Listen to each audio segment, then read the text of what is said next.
আলো পেয়ে ফিরল ছায়া ঘি।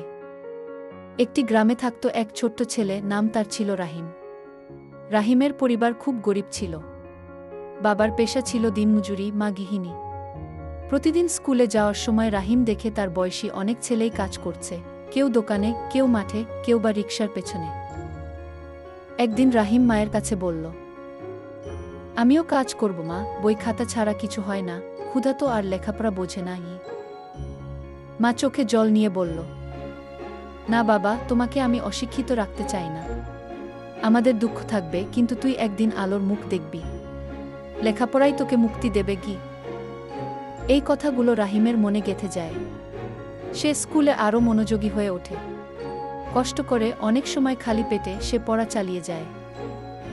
গ্রামের অনেকেই বলতো, ওই ছেলেটা কিছুই করতে পারবে না, গরিবের ছেলে তো। কিন্তু রাহিম বিশ্বাস হারায় না।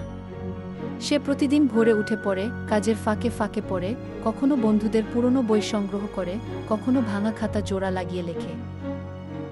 শেষ পর্যন্ত রাহিম এসএসসি পরীক্ষায় বোর্ড স্ট্যান্ড করে সবাইকে চমকে দেয়। পত্রিকায় তার ছবি ছাপা হয়, টেলিভিশনেও আসে সাক্ষাৎকার। অনেক বড় একটি বিশ্ববিদ্যালয় তাকে বৃত্তি দেয়। বছর কয়েক পরে সে একজন সরকারি কর্মকর্তা হয় এবং গ্রামে ফিরে গিয়ে একটি স্কুল প্রতিষ্ঠা করে, যেখানে গরিব শিশুদের বিনামূল্যে পড়ানো হয়। তার স্কুলের নাম হয় আলোকিত ভবিষ্যৎকে। গল্পের মূল শিক্ষা, লেখাপড়াই জীবনের সত্যিকারের আলো।